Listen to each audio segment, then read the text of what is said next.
મારું નામ રાયજાદા બલભદ્રસિંહ કિરીટસિંહ, ગામ કોયલાણા લાઠિયા.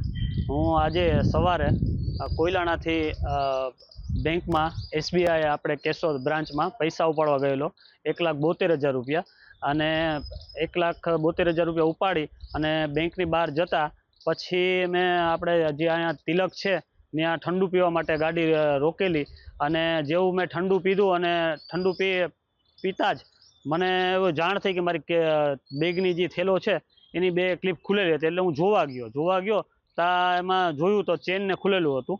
એટલી જ વારમાં 3 જણા હતા જે એ પૈસા લઈને 1,70,000 રૂપિયા.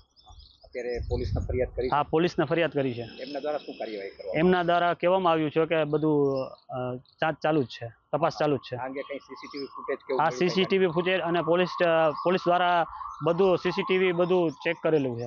કેશોદ પોલીસ સ્ટેશન ખાતે ગતરોજ એક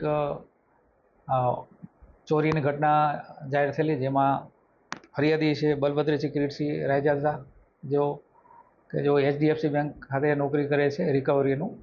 જો પોતાના ખેતીના પૈસા આવેલા હતા બેંકમાં, જે એસબીઆઈ 4 ચોક પાસે આવેલી છે ત્યાંથી 1,70,000 રૂપિયા ઉપાડેલા. તે દરમિયાન અને ઉપાડી અને તરત 4 ચોક પાસે આવેલી સોડા શોપમાં સોડા પીવા ગયેલા. એ દરમિયાન એમણે પોતાના પૈસા ડિક્કીમાં રાખેલા.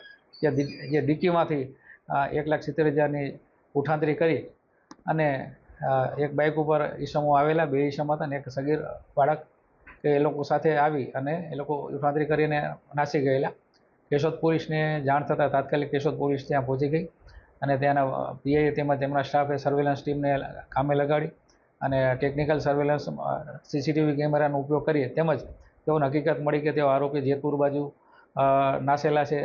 જેથી કરીને જેતપુર પોલીસ તેમજ ત્યાંની ક્રાઇમ બ્રાન્ચનો પણ ઉપયોગ કરી અને ઉપરોક્ત આરોપીઓને પૈકી એક આરોપી હિમાંશુ ઉર્ફે લાલુ ઉમેરસિંહ છાયલ, જે કડિયાસાસી એમપીના છે, રહીશ છે, જેઓને પકડી પાડેલ છે અને તમામ મુદ્દામાલ તેમજ મોટરસાઇકલ રિકવર કરેલી છે.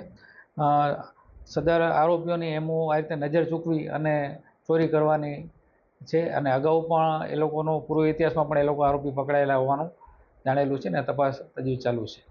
એ લોકો નજર ચૂકવીને અને આ રીતે કોઈ પણ રીતે ખાસ કરીને જે લોકો પોતાના પૈસા પોતાની સાથે નહીં અને ક્યાંક અગાઉ એ લોકો રેકી કરતા હોય છે અને રેકી કર્યા પછી જોવે છે કે જો કોઈ વ્યક્તિ મોટી અમાઉન્ટ પૈસા રોકડ ઉપાડી અને કઈ રીતે ડિક્કીમાં કે એમાં રાખતા હોય તો તાત્કાલિક એને પછી ક્યાંક કોઈ પણ જગ્યાએ જે પૈસા લઈ જનાર વ્યક્તિ ઊભી રાખે અને જો કાંઈ થોડી ઘણી કંઈ આડાવડા થાય તો એ દરમિયાન એ લોકો ડિક્કી ખોલી અને ચોરી કરવાની એમ ધરાવે છે. હા, એમાં એક સગીર બાળક પણ છે, એની તજવીજ ચાલુ છે.